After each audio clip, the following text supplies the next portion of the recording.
Bismillahirrahmanirrahim. Assalamualaikum warahmatullahi wabarakatuh.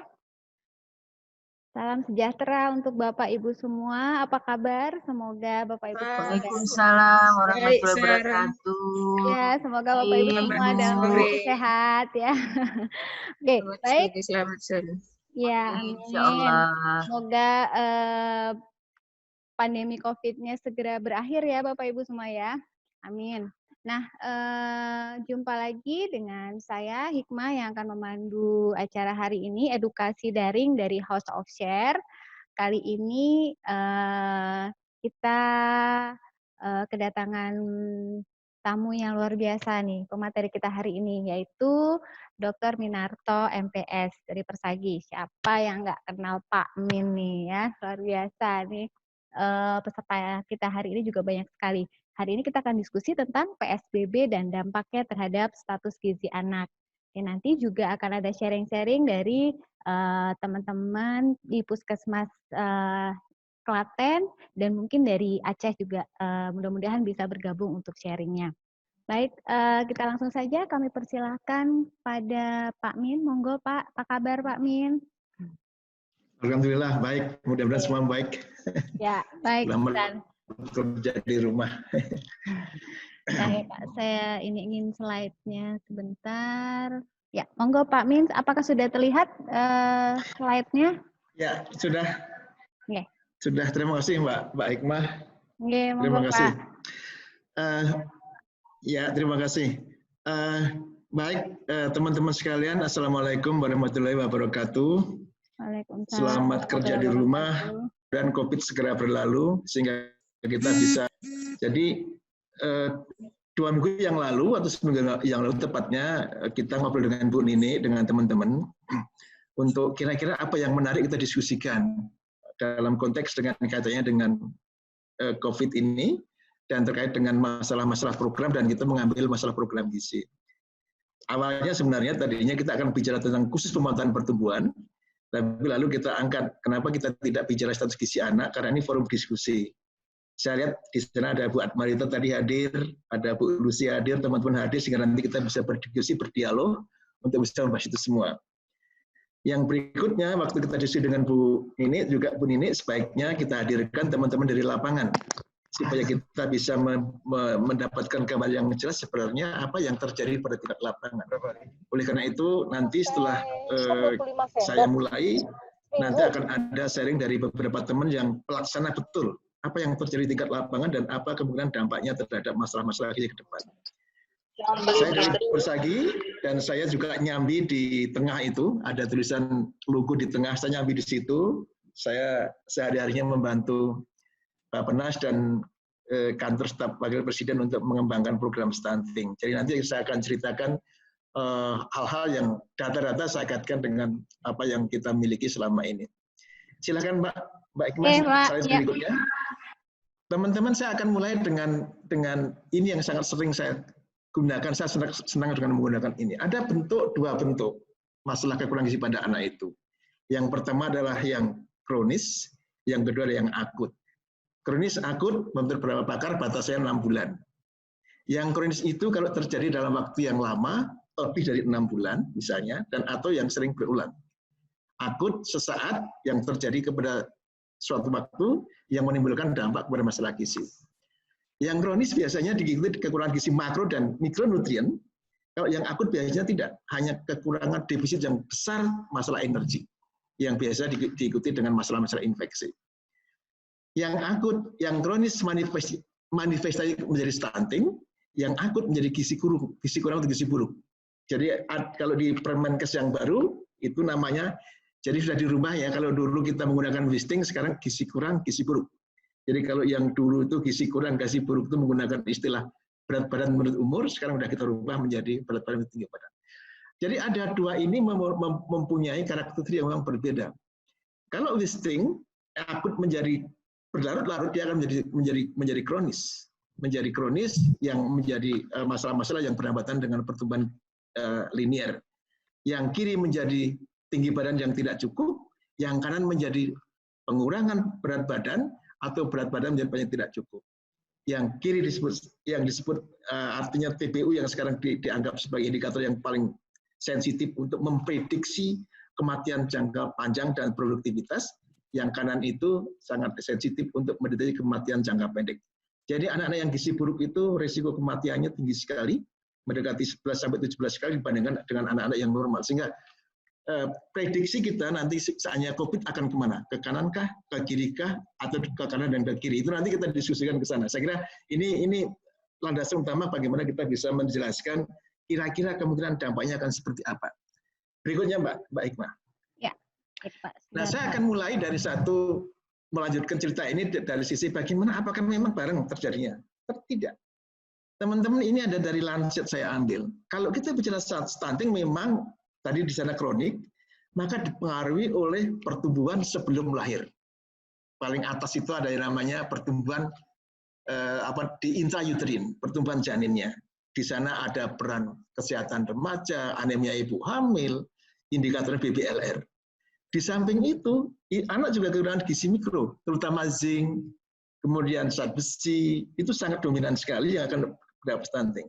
Sementara kalau kita bicara yang kuning, yang bawah, yang wasting, yang direct itu hanya 2. Tidak cukup asupan energi atau dia sakit.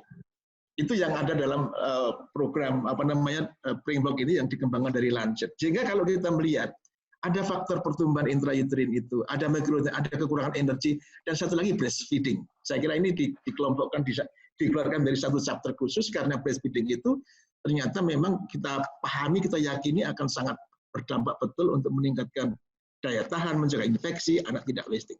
Jadi di sebelah kiri sama. Jadi ada yang faktor-faktor kemiskinan, ada faktor-faktor sosial, ada faktor-faktor exposure terhadap infeksi, termasuk di dalamnya adalah pandemi. Lalu ada ketahanan pangan, dan yang paling bawah adalah pelayanan kesehatan yang terganggu. Jadi kompleksitas ini nanti barangkali akan kita coba bagaimana yang terjadi kalau COVID itu berlama-lama atau kalau tidak berlama-lama. Sehingga ini pula yang menyebabkan kalau kita bicara stunting, kita bicara 1000 hari pertama kehidupan karena ada ibu hamil yang masuk, remajanya masuk, barangkali bahkan anaknya masuk. Sementara kalau wasting itu saat ini yang terjadi. Anak bisa stunting, tapi anak wasting dia bisa stunting, anak wasting bisa juga dia tidak stunting. Jadi wasting itu sangat di depan tadi bahwa ini adalah sesaat yang terjadi saat ini. Tidak dipengaruhi oleh apakah dia lehernya pendek, apakah dia dalam pertumbuhannya cukup tidak cukup. Tapi kalau sekarang anak defisit energi, saat ini dia sakit barangkali, nanti Bu Win bisa jelasin, ya dia akan kurus, akan wasting yang terjadi. Jadi ini berbeda sejarahnya, dan nanti berbeda juga bagaimana kita melakukan tata laksana. Ini cerita yang kedua. Berikutnya, saya akan teruskan. Nah, saya akan masuk dengan cerita tentang definisi. Ini saya kira banyak sekali. Ini saya ambil persis dari Peraturan Menteri Kesehatan. Bahwa pada dasarnya sebenarnya itu adalah pembatasan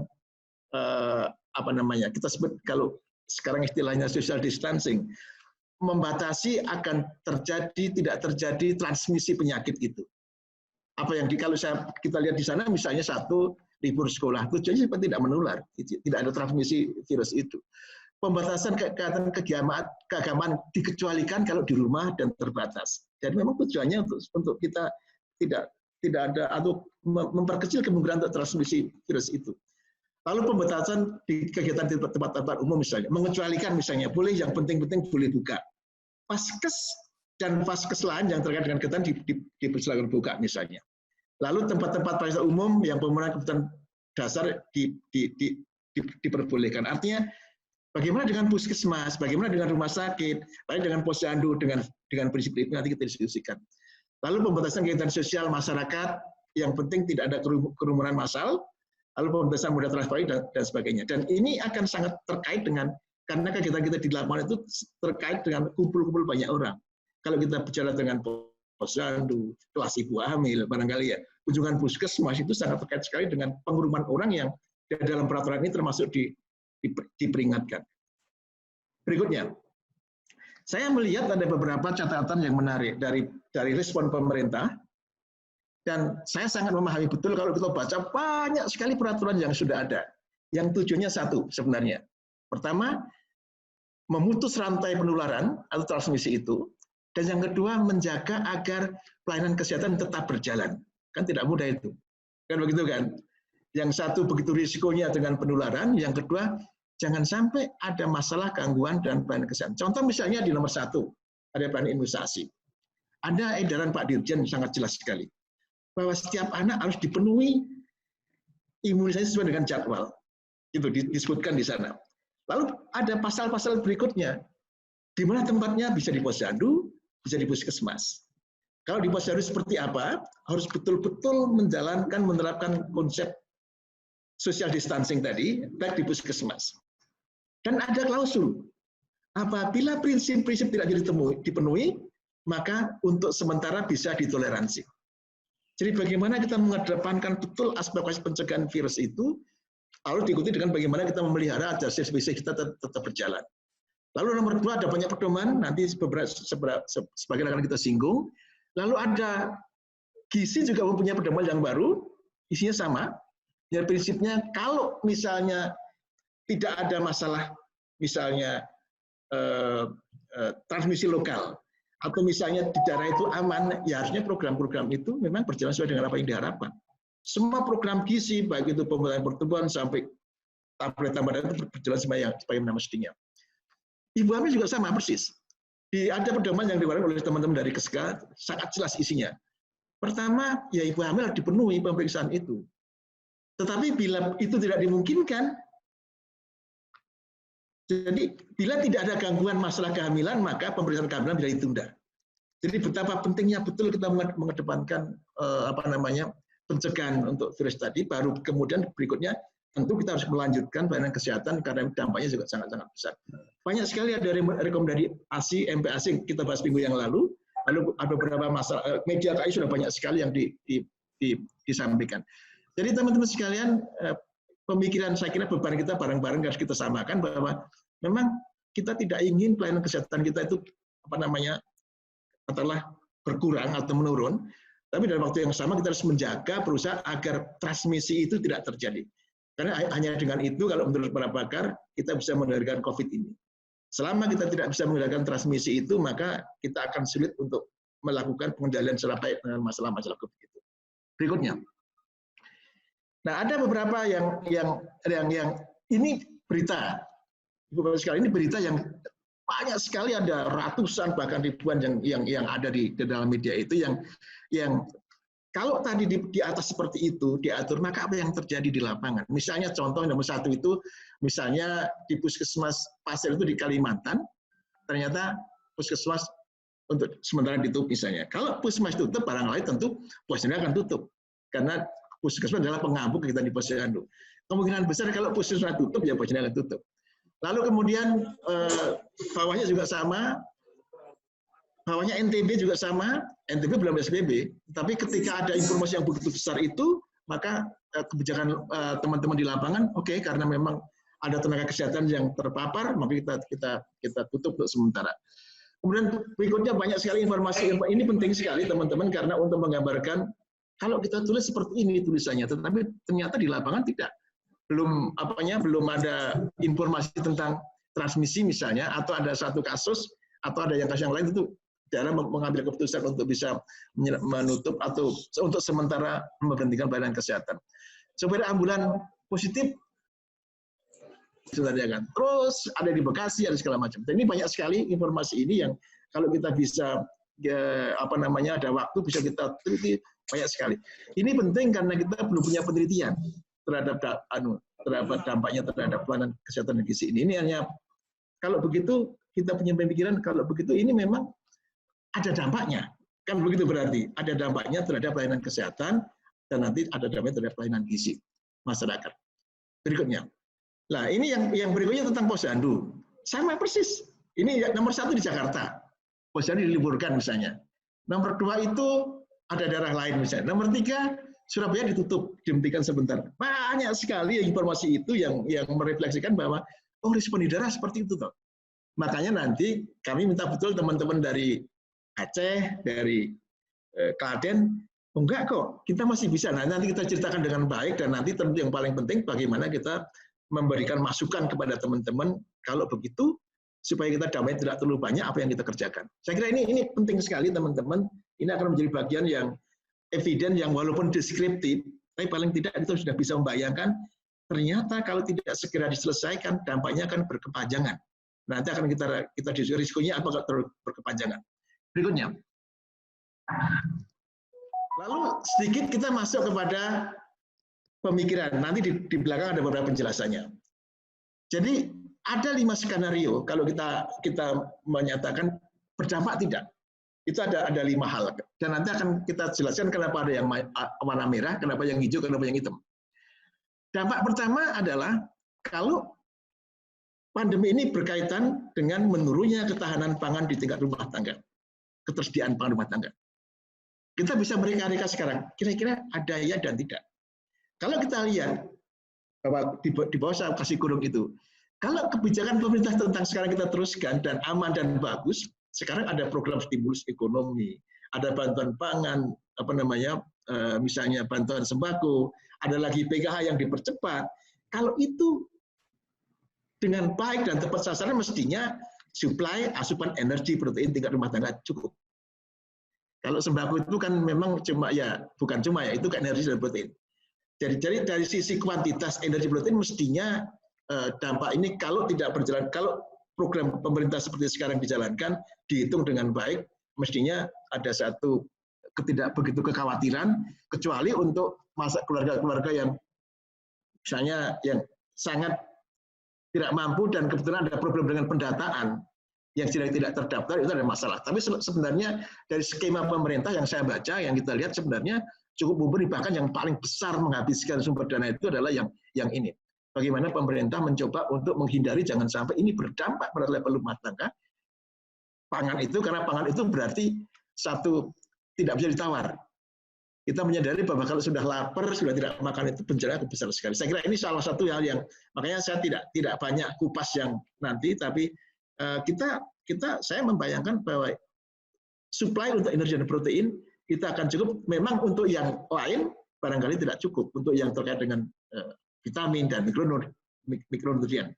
Sepanjang terkait dengan masalah energi, saya kira bisa dipenuhi. Dan saya kira memang kalau kita membaca pedoman emergensi itu ya kalau untuk survival yang pertama ya energi dan protein. Yang lain nanti kita pikir. Yang kedua yang paling berisiko adalah belum Mbak ya tadi Mbak. Kembali lagi Mbak. Yang kedua yang merah, yang terakhir dengan ini yang menurut saya berbahaya betul.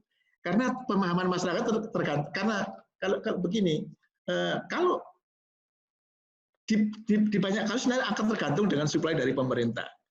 Nanti di belakang saya jelaskan juga bahwa beberapa awal di pandemi itu saya mendapatkan banyak sekali di medsos, orang-orang itu belanja bahan makanan dalam jumlah yang sangat besar, dan umumnya adalah bahan-bahan yang lebih awet, dan umumnya adalah bahan-bahan yang ulang. Jadi kalau pemahaman tentang penerapan gizi seimbang dengan baik tidak benar, termasuk asupan gizi anak, itu akan menjadi masalah. Nanti kita bahas sedikit tentang itu.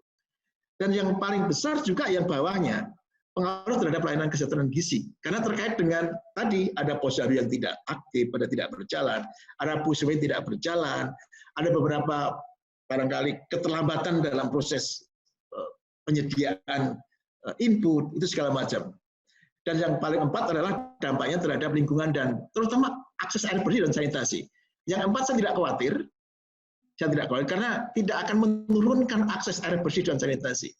Kita bahkan berharap adanya budaya baru tentang cuci tangan pakai sabun yang nanti barangkali kita harapkan bisa memotong insiden diare di sana. Jadi 4 itu harusnya kalau kita ingin memotret apakah COVID akan sampai kepada status gizi atau tidak. Karena gizi itu ada 4. Kalau pangannya nggak cukup, perilakunya baik, pelayanan gizinya baik, dan lingkungannya baik akan gizi. Nah yang paling terakhir adalah seberapa cakap kita nanti mengembangkan satu pasca pandemik.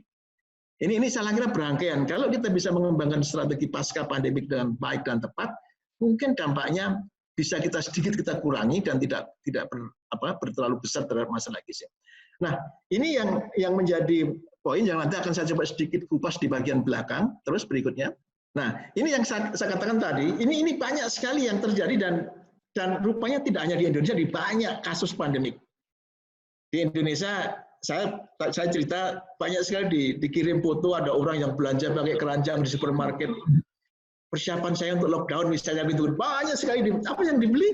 Ya bahan-bahan misalnya olahan, bahan-bahan jadi, dan ada sekarang ultrabus segala macam. Ini yang dibeli, sehingga kalau ini yang dibeli tentu kita bisa kita duga, karena pada faktanya kita bisa menduga asupan sayur dan buah menurun.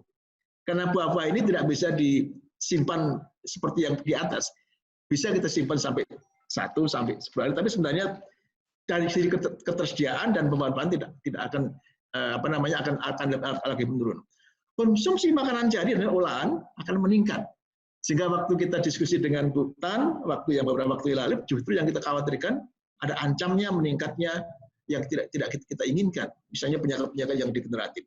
Kita menduga kualitas MPASI akan menurun kalau kita melihat 4 bintang dan frekuensi. Karena terus terang kalau yang dibelanjakan itu yang paling banyak adalah sumber-sumber karbohidrat, sumber-sumber lemak. Protein, sayur dan buah agak terbatas. Ini prediksi saya untuk bagaimana kira-kira ke depan. Oleh karena itu memang prinsipnya ini adalah pengetahuan, pendidikan, pemahaman kepada ibu-ibu, bagaimana ibu-ibu betul-betul bisa hati-hati bila menyiapkan makanan kepada anaknya. Berikutnya,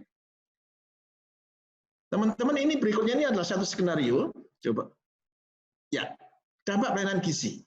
Saya begini, dampaknya tergantung dari berapa lama yang akan diberlakukan. Kan begitu kan? Kalau kita belajar dari kohort dinamik itu, kalau kegiatan itu hilang 3 bulan, maka cakupan akan hilang 3/12 bulan. Itu rumusnya. Jadi karena kelahiran, jumlah ibu, jumlah bayi lahir itu tidak dikumpulkan, dia lahir setiap bulan. Jadi kalau pas lahir pada 3 bulan tidak ada pelayanan, ya sudah, dia tidak akan selamanya di cover. Kan begitu sebenarnya. Sehingga pertama, kalau kita asumsinya bahwa kalau misalnya pembatasan 3 bulan, misalnya Mei, Juni, Juli, mudah-mudahan nggak lebih lama daripada itu, maka ya kita akan menduga pertama di posyandu tidak ada penimbangan. Misalnya kalau kita bicara dengan posyandu, kan? Kalau tidak ditimbang maka status pertumbuhannya tidak bisa diketahui. Nanti akan saya ceritakan betapa pentingnya penimbang itu, balikan belakang itu. Nah, berapa besarnya kalau kita menggunakan dibagi rata per bulan dengan menggunakan belajar kohort dinamik itu, ya kira-kira kalau kita bandingkan dengan tahun lalu ya akan kehilangan kita 25%. Kalau tahun lalu misalnya penimbangan itu ada 54% menurut Diskesdas, akan turun menjadi sekitar 40-45%. Akan turun seperti itu. Dan juga diikuti dengan cakupan pelayanan kesehatan lain, gizi lain yang terkait dengan posyandu. Cakupan vitamin A misalnya, cakup konseling misalnya, TTD juga sedikit di posyandu, tapi semua kegiatan di posyandu, imunisasi, penimbangan, vitamin itu akan menurun. Lalu kegiatan yang terkait dengan posyandu, konseling misalnya juga akan berkurang, bahkan misalnya termasuk kalau di dalam idaranya Keska, termasuk kelas ibu hamil untuk sementara ditunda misalnya. Jadi kegiatan-kegiatan yang outreach-nya memerlukan partisipasi masyarakat akan berkurang. Apalagi kalau nanti ada hambatan suplai dan distribusi obat gizi karena keterbatasan barangnya ada, tapi distribusinya sulit. Kemudian ada keterlambatan proses dan distribusi sampai kepada yang bidan sampai dengan kader. Nah, kalau ini terjadi karena tadi ada masalah puskesmas, ada masalah posyandu, tentu akan menjadi masalah. Yang terakhir karena menurutnya dukungan masyarakat terhadap sektor karena perubahan prioritas lain. Saya di kantor Sekretariat itu diskusi dengan teman-teman Kementerian Desa. Dulu dana desa itu betul-betul untuk perbaikan gizi. Bisa bukan full, sebagian besar dan tertera dengan baik. Misalnya untuk kader, untuk segala macam, untuk air bersih segala macam. Sekarang ditambah untuk termasuk di dalamnya ada kegiatan COVID, sehingga ada prioritas dan itu tidak salah. Tetapi lalu memang pertanyaannya pasti akan ada yang berkurang, pasti ada yang berkembang. Di Kementerian Kesehatan juga ada misalnya realokasi dana DAK misalnya yang untuk di program gizi, program promkes yang dulu sudah dialokasikan sekarang di dalamnya termasuk untuk COVID. COVID termasuk di dalamnya adalah untuk pengadaan dan segala macam. Nah, ini risikonya teman-teman. Ini memang dari disertasi yang saya buat dan ini yang menjadi dasar kenapa KMS kita berubah seperti itu. Sebenarnya kalau sudah ini tidak naik 2 kali tidak naik, maka risiko untuk menjadi tidak naik selamanya akan besar sekali.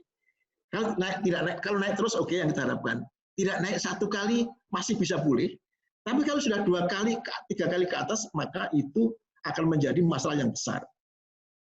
Jadi ini penelitian yang sangat kita kerjakan dengan baik di kita dan menjadi dasar pengembangan kebijakan di KMS dan pemantauan pertumbuhan. Sehingga kita menduga, nah, kalau 3 bulan tidak dipantau, kita akan kehilangan momentum memantau anak si A akan sampai kemana, si B akan di mana. Itu risikonya. Jadi kehilangan itu akan menyebabkan anak-anak akan kehilangan track-nya. Anak-anak akan tidak diketahui statusnya dan tentu tidak akan di follow up. Itu. Jadi ini pentingnya kenapa lalu kata tadi terhadap program gizi. Berikutnya sedikit. Nah, ini kenapa? Jadi ini cerita. Kalau yang bawah itu yang saya kasih garis merah di warna kotak, yang atas itu kalau naik terus tidak naik 0 kali atau tidak naik 1 kali. Sebenarnya itu bisa dipulihkan dengan masalah konseling oleh kader, oleh petugas konseling tingkat desa. Tapi ketika 2 kali tidak naik, maka ada faktor kesakitan di sana. Maka tidak ada faktor makanan, tapi ada masalah-masalah yang masuk dalam kategori itu yang dikumpulkan menjadi, misalnya katakanlah batuk, atau ini agregasi dari ada panas, ada yang lain-lain. Tetapi ketika anak tidak naik 2 kali itu, memang ada faktor tidak hanya makanan, tapi ada faktor kesakitan. Apalagi kalau sudah 3 kali. Makanya ini yang dipakai untuk membuat keputusan bahwa kalau begitu tidak naik 2 kali harus dirujuk. Karena memang ada faktor penyakitnya, anak harus diobati. Yuk, kita selesaikan sedikit lagi. Nah, ini contoh, oleh karena itu kita lari ke KMS. Teman-teman sekalian, ini lari ke KMS yang sekarang sedang teman-teman perbaiki di Kementerian Kesehatan. Jadi memang ada 3 fungsinya. 1, untuk edukasi. Pertama, untuk visualisasi bagaimana nih kalau anak naik, tumbuh tidak tumbuh seperti apa. Di sana ada pesan-pesan anak, pesan-pesan untuk kesehatan, ASI, imunisasi. Di sana juga dipakai untuk mencatat, untuk komunikasi antar petugas. Jadi kalau dibawa kemana-mana, oh tahu si A sudah diimunisasi, si A sudah dapatkan vitamin A, si B belum, kan begitu. Yang paling bawah sebagai alat tapis untuk screening. Yang tadi, kalau tidak naik 2 kali berturut-turut, ya dirujuk. Atau kalau anaknya 2 garis merah. Nah, ini bisa diisi kalau tadi dasarnya kalau anak ditimbang secara berkala setiap bulan. Kita mengharapkan minimal 4 kali dalam 6 bulan. Kalau di riskes itu ada 8 kali dalam setahun. Tapi pesan ke masyarakat kan tidak begitu. Bertimbang setiap bulan setelah terakhir begitu. Tapi untuk bisa mendeteksi 2 kali tidak naik berturut-turut itu, maka kita perlu 4 kali sekurangnya dalam setiap 6 bulan. Itu yang dipakai oleh data riskes, kenapa 8 kali dalam setahun itu. Kita teruskan. Ini hanya gambaran internasional membuktikan kalau nggak naik berat badannya itu artinya sakitnya banyak. Ini kita lewatin saja supaya tidak menghabiskan waktu. Ini bukti yang sangat terkenal juga bahwa kalau tidak naik itu di belakangnya ada kecacingan, ada bronkitis segala macam itu udah sangat kita buktikan tadi sudah kita buktikan juga. Terus, jadi udah clear. Terus, nah ini saya dapat informasi dari kiriman dari Lancet di Italia kemarin. Ini perbandingan antara jumlah kunjungan di pediatrik klinik di 5 rumah sakit. Jadi kalau kita bandingkan memang 2020 itu jauh sekali menurun kunjungannya. Dalam bulan yang sama, bulan Maret tahun 2018, 19, 20. Artinya apa? Jadi memang kalau tadi kita baru cerita kualitatif, maka sebenarnya secara internal sudah dibuktikan.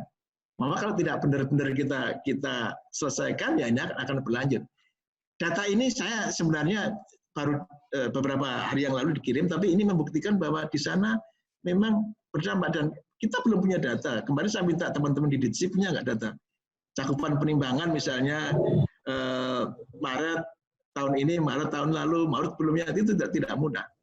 Mungkin nanti Pak Dahlan tadi ada bisa mencerita apakah memang jumlahnya naik atau tidak naik, tapi secara kuantitatif ini didokumentasikan di Italia seperti itu ada di dokumen Lancet. Nah, teman-teman ini bayangan ke depan, ini rumah gizi yang dulu digambar Bu Ita sebenarnya. Jadi program gizi itu kalau kita bangun dengan kalau mau komprehensif itu memang ada tiga tataran, 3 level. Level paling tinggi adalah pencegahan. Pencegahan kalau dalam SKN ada di epidemiologi disebut primary prevention, menghilangkan faktor risiko.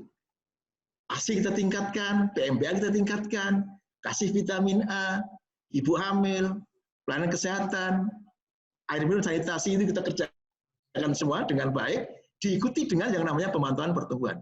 Untuk apa? Untuk memastikan bahwa yang atas tadi dikerjakan dengan baik. Kalau semua dikerjakan dengan baik, kita berharap semua anak berat badannya naik. Di KMS tadi kan, tidak akan turun lagi. Kan begitu kan? Nah, di bawah itu sekarang ada data, kalau kita melihat sudah 2018. Kita punya angka gizi kurang itu 10,2%. Itu ada 2,5 juta anak. Baik, tapi pertanyaannya bagaimana kita mengintervensi itu? Karena untuk intervensi kita punya alat, itu siapa? Makanya pemantauan pertumbuhan itu sebenarnya untuk mencari anak-anak ini siapa pada tingkat lapangan sebenarnya. Nah sayangnya pada tahun 2018 itu Riskesdas baru 54% anak dipantau. 54% anak dipantau itu harusnya kalau sudah ketemu, menurut tadi di depan kan harus dirujuk ke puskesmas. Untuk apa? Untuk didiagnosis, di assessment, di follow up. Kan begitu kan? Gizi buruknya dirujuk ke pelayanan kesehatan untuk dirawat untuk treatment. Sebenarnya sederhana sekali. Kalau ini bisa kita kerjakan maka sebenarnya akan selesai. Karena dalam literatur mengatakan 80%, 78% anak yang gizi kurang, gizi buruk itu bisa disembuhkan dengan mudah. Ya. Yang lain karena faktor infeksi mungkin tidak mudah, ada faktor lain. Tetapi sebenarnya itu dengan mudah. Nah harusnya ini kita bangun, itu kita bangun dari awal seperti ini. Masalahnya sekarang bagaimana kita meningkatkan cakupan entry point-nya. Nanti barangkali kalau kemarin ada rencana untuk screening massal pada bulan Februari atau nanti pada bulan Agustus, itu salah satu inovasi bagaimana kita bisa suatu saat memotong mencari anak-anak yang tidak pernah datang ke posyandu itu. Karena yang tidak pernah datang itu yang kita menduga anak-anak yang sebenarnya berisiko lebih besar lagi. Berikutnya. Nah, dalam konteks itu makanya terus selalu kalau ini kita luruskan. Nah, teman-teman ini ada satu problem di posyandu yang ini di pedoman RT dan RW. Di pedoman RT RW itu ada satu isinya pedoman untuk ketua RW, ketua RT dan kader di masyarakat. Jadi isinya adalah gini, posyandu itu dilaksanakan diskusikan dengan petugas puskesmas. Itu kan. Lalu yang sebenarnya berikutnya lagi karena memang kita tujuan utama untuk menghindari penularan itu, ya ada faktor-faktor berikutnya itu.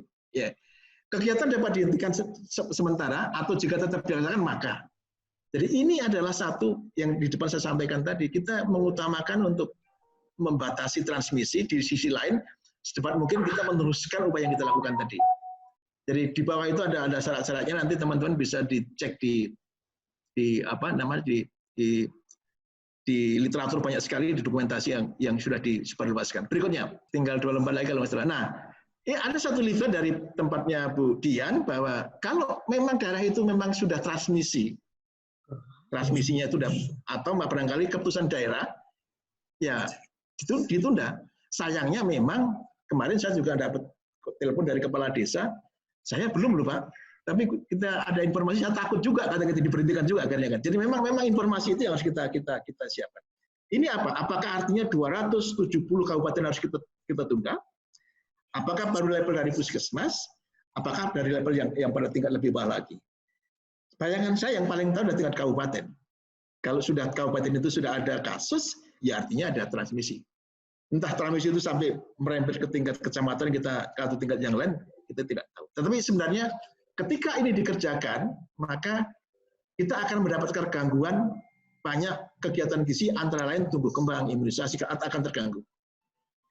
Di sisi lain sebenarnya teman-teman sekalian, karena sebenarnya pesan di sini kan jelas di bawah itu ada pesan, bila anak misalnya sakit, anak tidak nafsu makan, atau gangguan lain, silakan datang ke petugas kesehatan.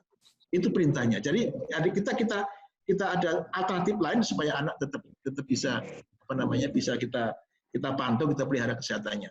Ini terjadi, nanti kami minta juga teman-teman dari Aceh bisa cerita seperti apa pelaksanaan di tingkat lapangan. Berikutnya, oleh karena itu kami ada beberapa mungkin karena kalau memang betul tadi Juli selesai atau Juni ini kan banyak prediksi yang ada yang pesimis bahkan sampai tahun depan baru selesai. Tapi kalau saya melihat beberapa perkembangan misalnya obat, barangkali perkembangan dengan sekarang katanya tadi Bu Win sudah akan mendatar, barangkali kita kalau memang beberapa daerah itu sudah bisa kita katakan misalnya Juli selesai atau barangkali 3 bulan selesai, maka saya mengusulkan untuk mari kita kita cek kembali lagi. Jadi kita lakukan yang namanya screening kepada anak-anak karena sudah 3 bulan ini 3 atau 4 bulan kita khawatir yang anak-anak yang tidak terpapar itu tidak ketahuan akan kemana dia, kan begitu kan? Dan tentu ini juga sebenarnya akan mengganggu juga suplai logistik yang ada di program. Karena kita katakannya begini, penyuluhan atau PMT pemulihan itu kalau yang paling bagus adalah pada anak-anak yang memang sudah kita identifikasi statusnya. Nah, kalau tidak ada identifikasi ya kita juga tidak akan kesulitan. Sehingga karena itu barangkali yang paling yang mudah barangkali kalau Agustus memang bulannya kita upayakan betul-betul all out. Mari kita sisir siapa-siapa atau kita ukur dengan anak itu supaya kita bisa segera mendeteksi anak dan segera follow up. Seperti COVID lah, sweeping, tracing, periksa, gitu kan? Itu kita kerjakan. Itu satu. Yang kedua terus selalu kita ikuti prosedurnya. Artinya karena biasanya ini teman-teman sudah paling paham, tapi peluang untuk kita untuk bisa juga sekaligus kita bisa menyelesaikan intervensi itu. Nah, yang nomor 3 penting sekali teman-teman sekalian. Saya kira ini tadi saya ngomong panjang lebar dengan Bu Nini. Ini saatnya kita peluang untuk betul-betul untuk bisa meningkatkan pemahaman ibu, kepedulian ibu untuk mengasuh anaknya. Kan begitu kan? Kita betul-betul kalau selama ini barangkali bisa ke posyandu, selama ini anak bisa main kemana-mana, sekarang anak tinggal di rumah, mestinya ibu-ibu bisa dengan cermat day by day melihat, mengamati, dan menerapkan tadi ilmu-ilmu yang kita berikan tadi, memberikan makanan yang baik, yang benar, sesuai dengan apa yang kita anjurkan. Ini saya kira satu proses momentum untuk kita untuk membangkitkan kembali, berarti harus ada beberapa proses untuk ke sana yang harus kita siapkan. Nah, untuk itu saya kira teman-teman nanti Bu Nini, Bu kita kawan-kawan sekalian, mestinya harus kita kembangkan juga peluang untuk mengembangkan refreshing secara online, secara daring. Ini saya kira peluang kita belajar banyak ya, ada segi positif. Dengan peristiwa ini ternyata kita juga bisa dipaksa untuk belajar secara daring dan ternyata bisa. Kan begitu kan? Apa yang tidak bisa? Tadi pagi kita ditawari virtual office misalnya kan. Itu canggih sekali juga, ada kantor, ada segala macam dan bisa kita kerjakan. Tapi mari kita bagi sebagai bagian dari movement kita untuk memberikan informasi ilmu kepada teman-teman secara lebih baik. Yang berikutnya, saya kira di beberapa negara, termasuk di Vietnam itu, ketika ada isu social distancing itu, dia nggak menjadi masalah. Dia langsung kembangkan yang sistem daring. Ibunya punya informasi lagi diberikan. Jadi proses konseling tetap terjadi. Kita belum siap, barangkali beberapa sudah mulai disiapkan, tapi menurut saya ini juga peluang untuk bisa kita dialog dengan ibu dengan cara yang lain. Karena konseling itu kan lebih pribadi ya, lebih ke personal yang mestinya lebih menyentuh lah dengan aplikasi seperti itu. Nanti kita kembangkan secara bersama-sama. Terakhir saya kira ini yang terakhir satu lagi Bu, apa habis? Nah, saya kesimpulan karena memang judulnya itu, saya ya akan berpengaruh terhadap kualitas dan kualitas pelayanan, itu jelas, clear. Kita belum punya penelitian, tapi tadi penjelasan secara formatif, secara informatif tadi ternyata memang sudah kita juga seperti itu. Di negara lain sudah terbukti dengan baik. Dan yang kedua, semakin lama dampak semakin besar. Semakin besar cakupan, semakin besar. Saya bayangkan kalau semua nanti menjadi PSBB, besar sekali. Nah sekarang itu kan baru sebagian PSBB, sebagian ada transmisi lokal, sebagian normal. Saya kira ini nanti akan menjadi bergeraknya dengan cepat sekali. Tapi dampaknya akan juga tergantung dari seberapa besar dari yang terpapar, dengan tetap teman-teman di lapangan juga betul-betul kalau memang tidak terpapar, tidak termasuk transmisi lokal ya rutin dikerjakan dong kan begitu kan. Tapi ini kan harus kita dukung, kita dorong seperti itu. Nah, yang paling penting adalah bagaimana kita bisa menyiapkan pasca pandemi secara baik dan tepat. Saya kira itu teman-teman sekalian apa yang bisa saya share untuk kesempatan ini. Saya senang sekali sebenarnya ini hadir banyak teman. Ada yang dari daerah itu Mbak Ilma, Bu Nini, kita bisa diskusi. Kalau nggak dibatasi waktu, kita sebenarnya senang sekali. Terima kasih. Assalamualaikum warahmatullahi wabarakatuh. Waalaikumsalam warahmatullahi wabarakatuh. Terima kasih Pak Min. Wah, luar biasa nih diskusinya. Ini akan banyak diskusi nih sepertinya ya Pak Min ya. Jadi tadi mungkin saya sedikit mengulang tadi apa yang disampaikan oleh Pak Min. Kebijakan-kebijakan kesehatan pada pandemi COVID ini tujuannya mungkin yang dua tujuan utama tadi yang di-highlight oleh Pak Min adalah memutus rantai penularan dan menjaga bagaimana supaya pelayanan kesehatan tetap berjalan. Kemudian dampak terhadap status gizi anak, mungkin ada pengaruh pada ketahanan pangan di tingkat rumah tangga dan pengaruh terhadap pelayanan kesehatan serta gizi. Kemudian apabila dampak-dampak ini pelayanan gizi bisa sampai 3 bulan tidak ada, cakupannya tentu saja akan turun sekitar 25% kurang lebihnya.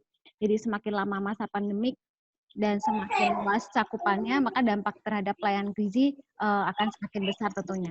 Sehingga dibutuhkan strategi menghadapi pandemi ini seperti apa dan pasca pandeminya seperti apa. Ya.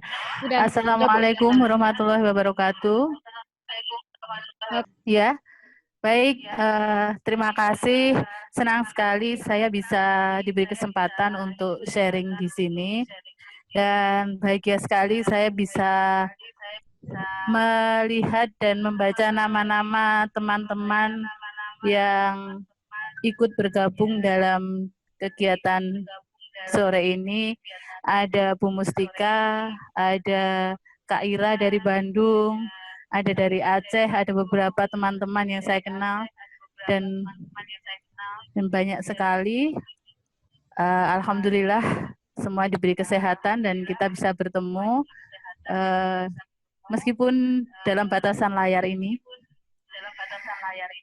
Tadi senang sekali mendapat ilmu dari Pak Minarto tentang penanganan gizi di masa pandemi COVID ini. Nah, saya nanti berdua dengan Mbak Sri Gianti akan sharing sedikit tentang apa saja yang sudah kami lakukan di masa pandemi COVID-19 ini di Kabupaten Klaten, terutama yang saya lakukan di Puskesmas.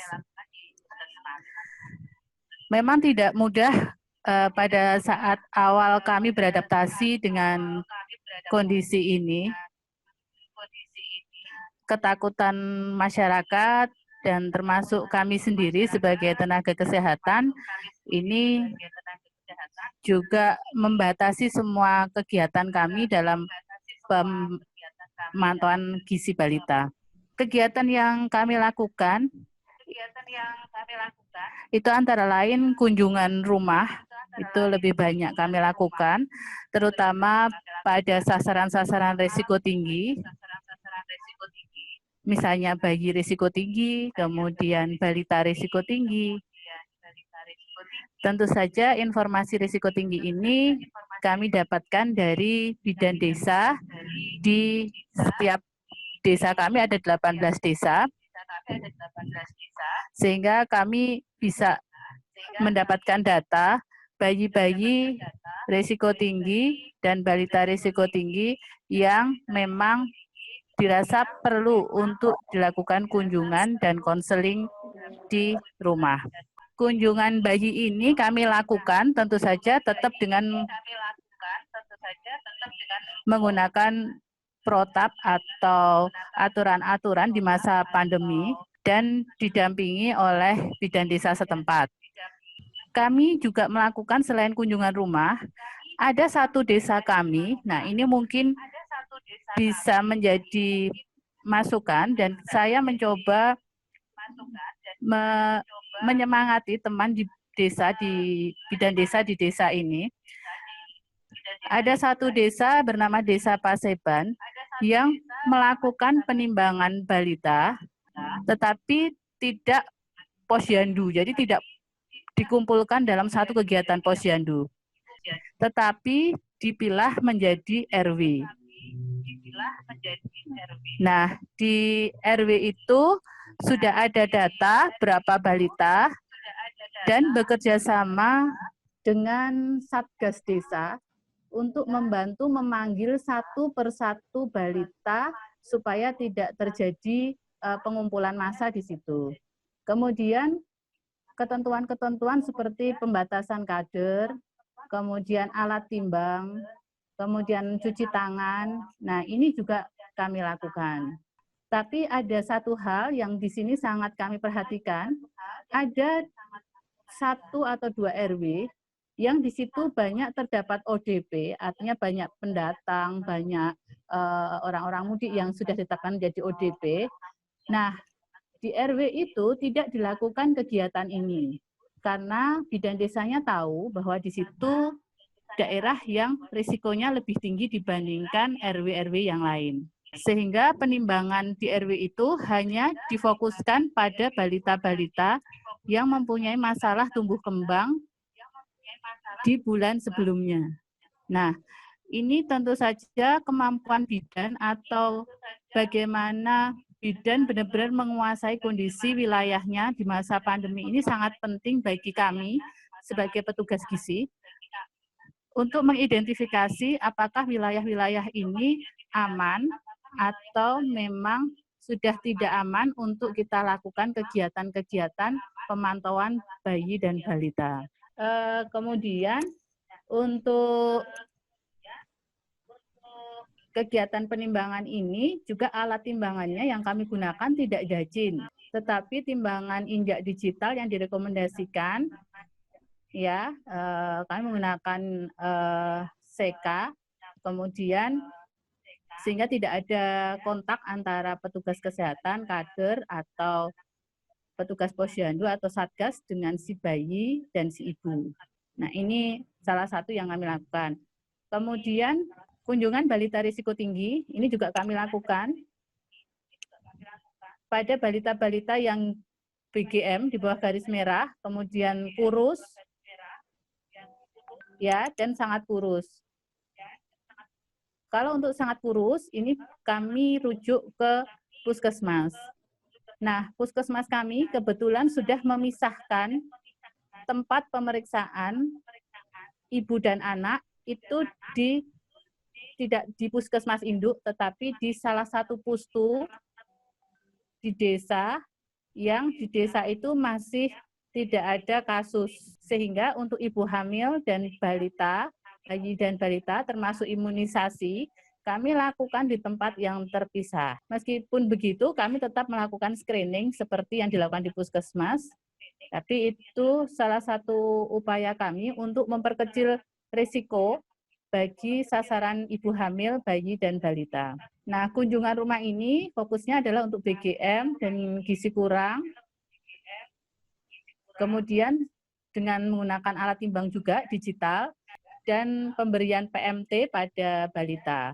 Konseling yang kami lakukan juga terbatas, tidak lebih dari 15 menit, jadi menggunakan kartu konseling dan alat peraga yang lain, itu yang kami lakukan. Kemudian pemberian PMT, karena dana desa ini masih menganggarkan PMT, sehingga PMT yang dianggarkan untuk 1 bulan, bulan Mei ini, di bulan Mei ini tetap diadakan dan dibagikan per RW dibantu oleh Satgas COVID di desa.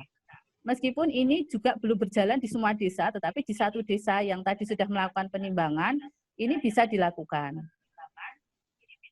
Sehingga dana desa yang digunakan untuk PMT itu tidak dialihkan untuk kegiatan-kegiatan yang lain, tetapi tetap fokus untuk PMT pada balita. Nah, ini diantar, bisa dititipkan koordinator RT atau RW-nya, nanti itu dibagi oleh kader per RW itu. Kami juga menggunakan grup WA, ini kami sedang merintis grup WA untuk balita BGM. Karena BGM kami cukup banyak, sehingga ada 2 grup BGM untuk masing-masing 9 desa.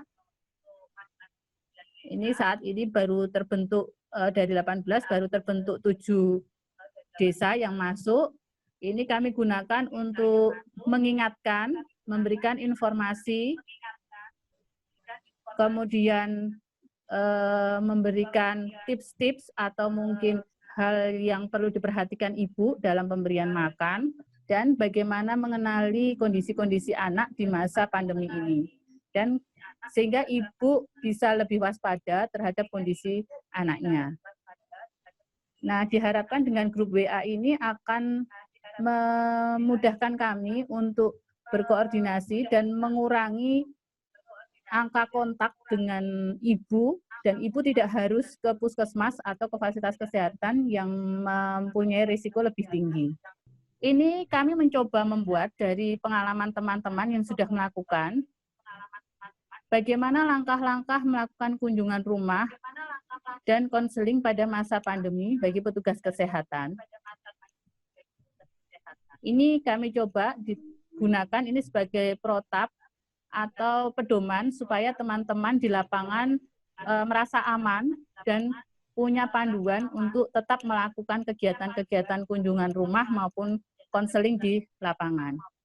Nah, langkah-langkah yang kami lakukan, slide selanjutnya Mbak, adalah menentukan sasaran yang utama, yaitu ibu hamil risiko tinggi, diutamakan trimester 3. Kemudian ibu nifas dan menyusui berisiko tinggi,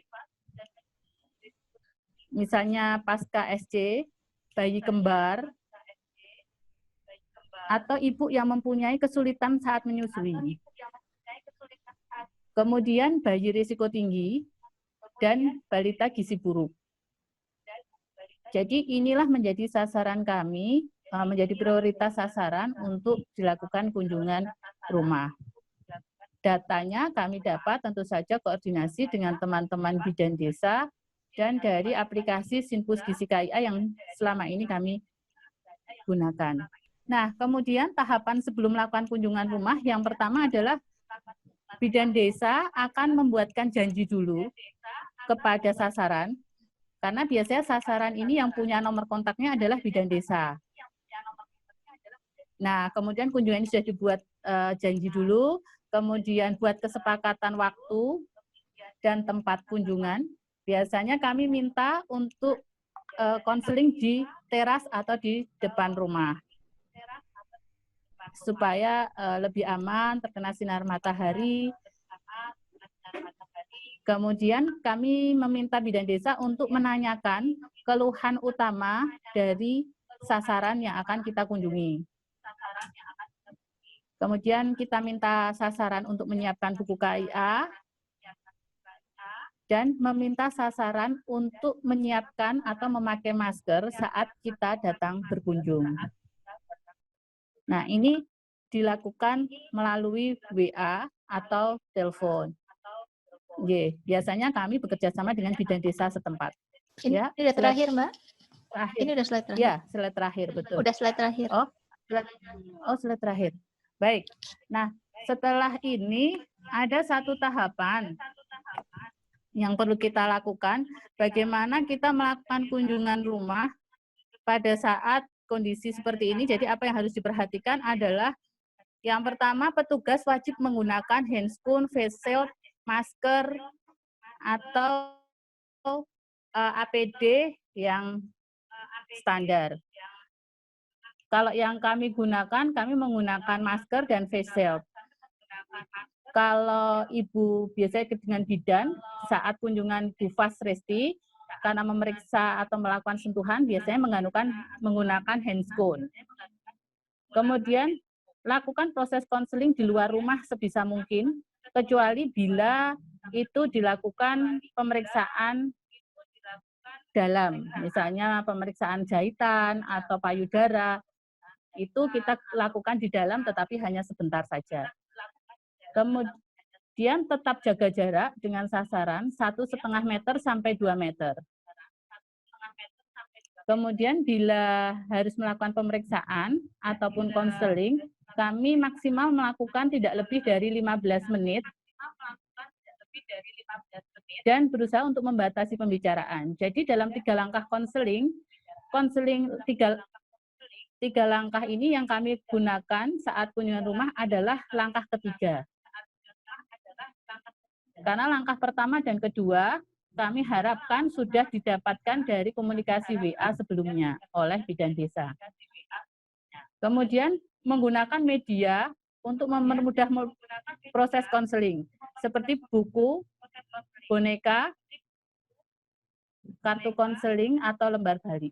Ini untuk memudahkan kami dan mempercepat waktu kami untuk kunjungan dan mengurangi atau memperpendek masa kontak dengan pasien. Dan kami berusaha untuk tidak melakukan sentuhan atau kontak baik dengan bayi, balita, atau dengan si ibu. Ya, nah ini yang sudah kami lakukan. Sharing ini yang kami lakukan selama ini di masa COVID ini. Tentu saja banyak tantangannya dan tidak semua wilayah mempunyai kebijakan yang sama. Ya, karena dukungan pihak desa, masyarakat, satgas, dan kader ini juga sangat dibutuhkan untuk melakukan kegiatan ini di masa yang seperti ini. Kalau kebijakan di desa itu memang tidak mengizinkan, biasanya kami juga tidak melakukan. Jadi ada beberapa desa yang memang tidak berani melakukan kegiatan ini. Nah, ini yang saya contohkan adalah karena ada satu desa kami yang balitanya cukup banyak dan wilayahnya luas dan bisa melakukan kegiatan-kegiatan ini semua. Ya, mungkin itu Mbak Nini, Mbak Hikmah, teman-teman semua sharing dari kami di Kabupaten Klaten.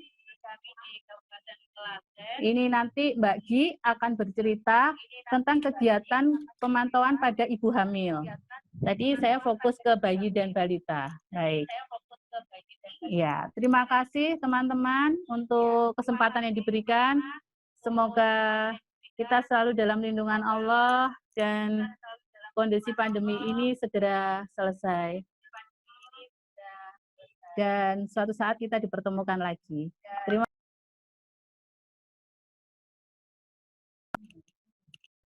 Langsung bisa pakai. Saya beri proses. Terima kasih banyak Mbak Desi. Mungkin sekarang Mbak Igi, silakan. Ya. Ya.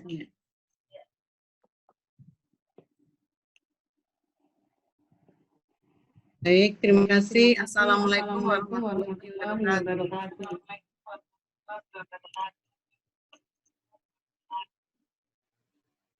Pada yang terhormat Bapak Dr. dan teman-teman semuanya yang mengikuti kegiatan pada hari ini, terima kasih waktu yang diberikan pada kami sedikit sharing kegiatan yang telah kami lakukan di masa pandemi COVID-19. Seperti yang disampaikan tadi oleh Mbak Desi, kami di Puskesmas Dwiring untuk mengawali kegiatan di masa pandemi ini kami berpikir masih adanya data mengenai ibu hamil KEK yang ada di wilayah kami yang tersebar di 19 desa. Nah, ini kami punya data ibu hamil KEK sampai saat ini ada 30 ibu hamil KEK. Slide selanjutnya, Mbak.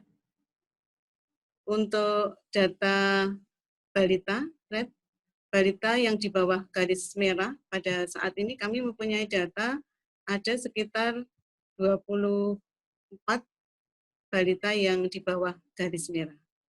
Ya. Dengan latar belakang ini kami berpikir kalau tadi sudah disampaikan oleh Pak Min juga ada pembatasan mengenai kegiatan posyandu, pemantauan pertumbuhan.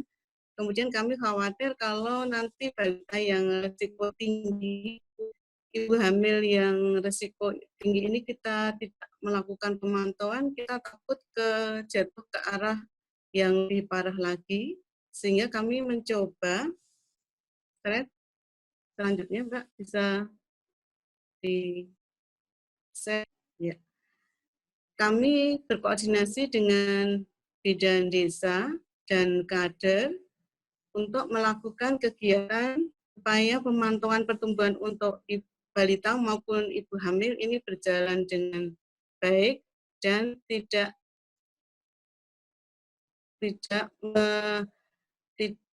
menyalahi protokol mengenai COVID-19. Ini kami punya kesepakatan tetap melakukan ANC terpadu di puskesmas Jiring dan di desa yang dilakukan oleh Bidan Desa. Karena kalau ANC ini tidak dilakukan, seperti pengalaman yang telah kami lakukan beberapa hari ini, melalui recall sehari pada ibu hamil, ternyata memang ada penurunan kualitas mengenai variasi makan ibu hamil maupun porsi makan dari ibu hamil tersebut. Kalau nanti ANC terpadu dan konseling, terutama konseling gizi pada ibu hamil ini kita tidak lakukan, ini akan berpengaruh ke 1000 hari pertama kehidupan yang merupakan fondasi pertumbuhan untuk mencegah stunting. Kemudian selanjutnya kita juga melakukan mengenai kunjungan rumah pada ibu hamil risiko tinggi termasuk ibu hamil anemi maupun KEK.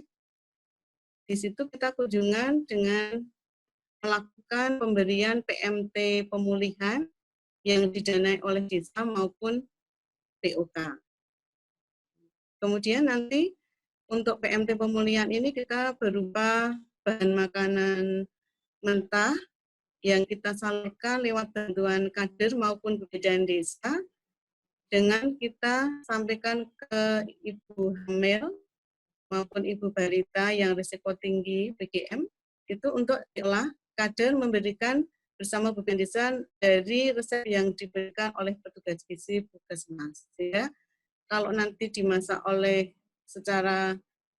kader atau bersama, ini akan menularkan risiko COVID sehingga kita mempunyai alternatif untuk dimasak ibu di rumah tapi dengan pemantauan kader. Kemudian yang kita lakukan pada ibu hamil, ini kita bersama bidan desa membuat grup ibu hamil di desa dan dipandu oleh bidan desa. Kita ada konseling melalui WA maupun keluhan kesehatan di ibu hamil melalui grup WA tersebut bisa disampaikan, termasuk distribusi dari RI ibu hamil. Baik, slide selanjutnya, Mbak. Ya, mungkin bisa ya. Intervensi kami yang kami lakukan untuk balita di masa pandemi COVID 2019, kita juga melakukan kunjungan rumah bagi ibu balita yang risiko tinggi, termasuk tadi PGM maupun balita gizi kurus maupun balita gizi kurang. Tentunya dengan protokol COVID 2019. Kemudian kita juga melakukan konseling ASI dan PASI saat kunjungan rumah, dan pemberian PMT pemulihan, baik itu dana dari desa maupun BOK, yang memang dana desa sudah anggarkan untuk penanganan stunting di setiap desa sudah ada, walaupun mungkin ada beberapa dari dana yang mungkin dialihkan untuk COVID, tapi untuk PMT memang dari desa tetap kita fokuskan diadakan. Kemudian ada pemberian multivitamin mungkin dari dana desa. Slide selanjutnya, Mbak. Ya, ini bisa dilihat ketika melakukan kegiatan pada ibu hamil yang dilakukan di ANC di kunjungan rumah dari Bu Bedan maupun pemberian biskuit ibu hamil maupun PMT yang tentunya kita bidan desa maupun kader berkunjung dengan menggunakan APD yaitu masker dan APD yang sederhana. Nah, ini juga kami melakukan konseling di puskesmas dengan adanya pembatasan jarak, social distancing. Nah, ini kita lakukan konseling pada calon pengantin, mulai dari calon pengantin tetap kita lakukan untuk membekali supaya nanti ketika hamil dalam kondisi yang sehat, dan juga ada konseling di ibu hamil ketika ada ANC yang datang di puskesmas, tentunya dengan protokol pakai APD yang lengkap. Slide selanjutnya, ya Mbak. Nah, di sini kita lakukan pemberian PMT pada balita oleh kader maupun bidan desa dan petugas gizi, dan penimbangan di rumah balita risiko tinggi tadi dengan pakai digital, tidak menggunakan dajin karena kita memang untuk mencegah penularan COVID ini. Baik, lanjut. Bisa lanjut, Mbak. Nah, ini kita juga melakukan konseling mengenai ASI supaya ASI eksklusif tidak jatuh ke arah yang lebih rendah. Ini kita berkunjung ke ibu yang masih menyusui usia 0 sampai 6 bulan. Ini bukan bisa oleh petugas gizi, dan kita juga melakukan konseling MPASI bagi balita yang risiko tinggi yaitu BGM, 2T, dan balita yang gizi. Tadi kita melakukannya, sudah melakukan jaga jarak dan dilakukan di luar rumah. Lanjut, Mbak. Bisa dilanjutkan. Ini kita juga melakukan pemantauan bagi balita yang post-opnam, yang kemarin ada balita yang post-opnam, ini memang setelah tidak dilakukan penimbangan 1 bulan, ternyata ada balita yang begitu risiko tinggi. Kami melakukan ke sakit, dan rumah sakit sudah pulang, kita melakukan kunjungan untuk memantau perkembangan balita yang post dirawat di rumah sakit. Nah, ini kita lakukan supaya tidak jatuh ke arah yang gizi buruk lagi. Mungkin ini sedikit sharing dari kami, dari Puskesmas Ciwidey Kabupaten Klaten. Mudah-mudahan bisa bersama untuk mengatasi masalah gizi kurang maupun ibu hamil kek, walaupun di masa pandemi ini. Karena kalau dalam masa pandemi ini ada pembatasan mengenai kegiatan posyandu, ini kita tidak melakukan kegiatan, nanti arah jatuh ke gizi kurang maupun balita gizi buruk akan lebih banyak lagi. Nah, harapan kami, mari kita bersama-sama tetap melakukan kegiatan program gizi dengan menggunakan protokol COVID yang ada. Ya, mungkin ini saja dari kami. Terima kasih banyak waktu yang diberikan kepada kami. Mudah-mudahan bermanfaat untuk kita semuanya. Terima kasih. Wassalamualaikum warahmatullahi wabarakatuh. Waalaikumsalam. Terima kasih banyak Mbak Gi dan Mbak Desi. Berikutnya mungkin Dr. Indra dari Puskesmas, Pak Dokter dari Puskesmas di Aceh Jaya. Silahkan Pak. Perkenalkan diri sebelum nanti saya coba putar videonya. Ya, baik. Bismillahirrahmanirrahim. Assalamualaikum warahmatullahi wabarakatuh. Perkenalkan Bapak Ibu sekalian. Nama saya Dr. Saidi, Kepala Puskesmas Indrajaya di Aceh. Jadi kami yang pertama untuk di Aceh Jaya melakukan kegiatan posyandu di masa COVID ini. Dan perlu kami beritahukan kepada Bapak Ibu sekalian bahwasanya untuk Aceh saat ini belum dilakukan pelaksanaan PSBB ataupun pembatasan sosial berskala besar. Jadi mungkin nantinya kita bisa sharing. Baik, mungkin begitu, Mbak. Apakah kedengeran ya? Apakah bisa? Belum. Nah, kedengaran, Mbak. Belum suaranya. Belum ada kelihatan. Bisa kelihatan nggak ya? Belum kelihatan, Mbak, baru suara. Belum Mbak. kelihatan. Oh, mungkin nggak bisa kalau video ya. Mungkin nanti kita bisa taruh di YouTube ya, Mbak Hikmah yang bisa Kita tolong masukkan ya. ke YouTube, Mbak. Ya. Oke. Ya. Oke, baik. Terima kasih Mbak Nini.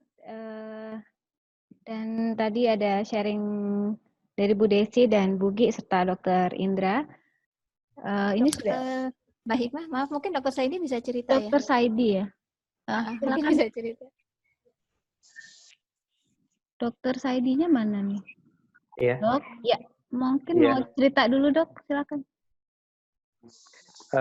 Baik Bapak Ibu sekalian, mungkin kami bukan yang sempurna, tapi di sini kami berusaha untuk membuat suatu tindakan. Memang pada prinsipnya awalnya saya serba salah ya, sebagai buah si malakama.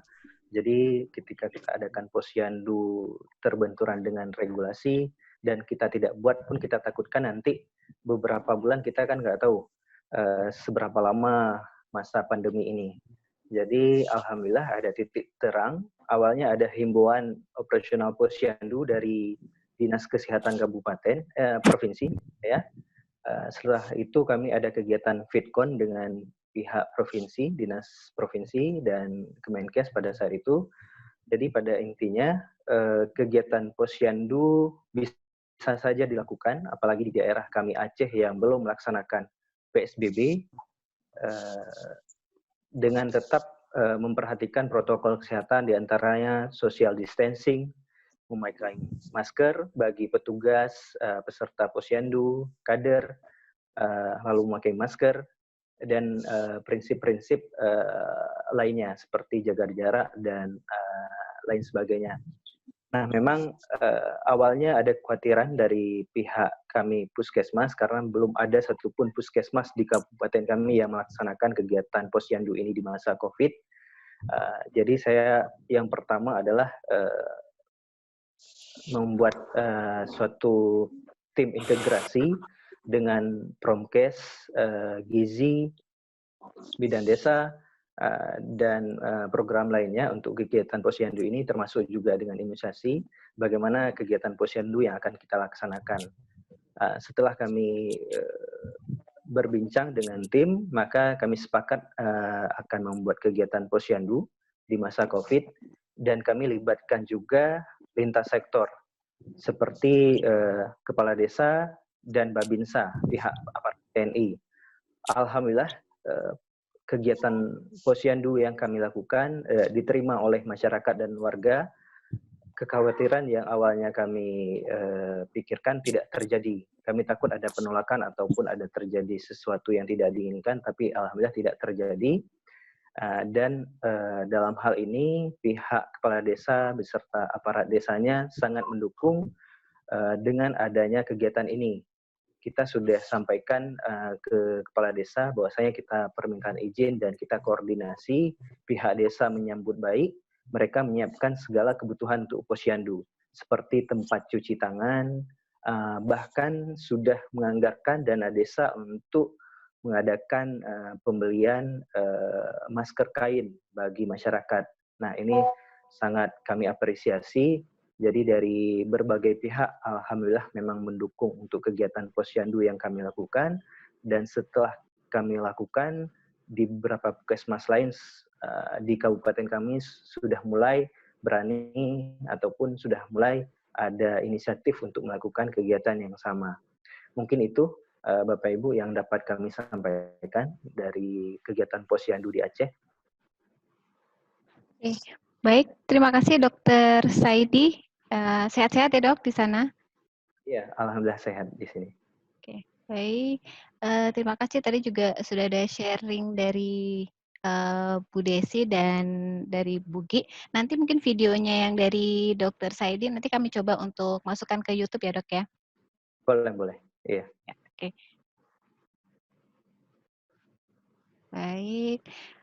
Ya, ini luar biasa sharing teman-teman di Klaten dan di Aceh ya dalam menghadapi pandemi COVID ini. Baik, dengan demikian mari kita akhiri kegiatan hari ini. Terima kasih saya ucapkan lagi kepada Bapak Ibu yang sudah berkenan untuk bergabung dalam diskusi daring ini. Terima kasih Pak Min atas waktunya. Senang bergabung. Ya, Oke. Terima kasih Bu Desi matur nuwun waktunya. Bugi mana Bugi? Oh iya Bugi matur nuwun. Pak Dahlan, makasih banyak Pak Dahlan. Mbak Sita juga ada. Makasih banyak Kak Isi dan teman-teman. Sama. Ya. Baik, terima kasih banyak semuanya. Mudah-mudahan diskusi ini bermanfaat. Oh ya, sebelum kita tutup ada sedikit sharing untuk tema yang berikutnya. Tema berikutnya kita akan mendiskusikan tentang ini. Nah, keuntungan menyusui dilihat dari sisi ekonomi juga ini. Kemudian ada disambung dengan tips kembali menyusui atau tentang relaksasi. Jadi Bapak Ibu dan teman-teman semua, yuk kita lanjut berdiskusi lagi di sini. Pematerinya insya Allah Dr. Adiatma YM Siregar, SEME Konsultan. Beliau adalah lecturer dan researcher Department of Economics dari Unpad. Baik, ini untuk acara tanggal 13 Mei, hari Rabu. Jadi hari Rabu depan jam 2 sampai jam 4 seperti biasa. Kita insya Allah akan berjumpa lagi. Bapak Ibu yang sudah memberikan alamat email di chat, mungkin nanti insya Allah setelah mendapatkan materi dan izin dari para narasumber hari ini, kami akan kirimkan. Kemudian insya Allah juga recordingnya kami akan tayangkan di YouTube atau share, tapi mungkin baru sedikit YouTube-nya, jadi nanti linknya mungkin akan kita share juga. Kemudian apa lagi ya? Selamat berpuasa buat Bapak Ibu yang menjalankan Selamat berbuka puasa. Ya, bentar lagi mau buka puasa. Oke, itu saja. Silakan Bapak Ibu semuanya. Terima kasih semua. Sampai jumpa di acara. Oh iya, terima kasih Dokter Saidi, lupa. Makasih banyak, Dok. Tinggalan. Ya, sukses ya, Dok. Sehat-sehat di sana. Salam buat teman-teman di Aceh.